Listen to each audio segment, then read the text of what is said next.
Dia industri kata tak cukup orang kan, tak cukup pekerja nak ambil. Lepas tu graduan pula cakap susah nak dapat kerja. Kadang-kadang ada graduan pun tak tahu macam mana nak mencari kerja tu kan. Jadi saya ada kelayakan tapi susah nak dapat kerja. Jadi nampak ada macam ada gap, ada jurang dekat situ. Jadi adakah ini sebab utama ADI ni diperkenalkan?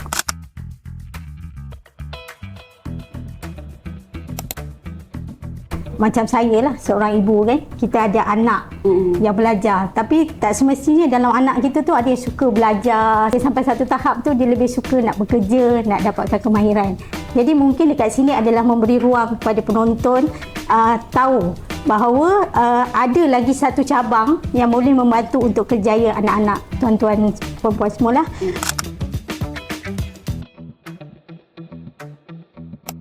ADI ni kalau dalam bahasa mudahnya kita cakap design by industry for industry. Maksudnya kita selalu dengarkan isu mismatch, ketidakpadanan pekerjaan, ketidakpadanan kemahiran di luar sana, which is graduan yang kita lahirkan bila nak masuk kepada industri kata they have to retrain balik. So bila cakap tentang retraining, dia cost kepada industri. So itulah yang menyebabkan kita wujudkan ADI yang mana semua yang masuk bakat-bakat ataupun pekerja yang masuk dalam ADI ni, kita menggunakan konsep place and train.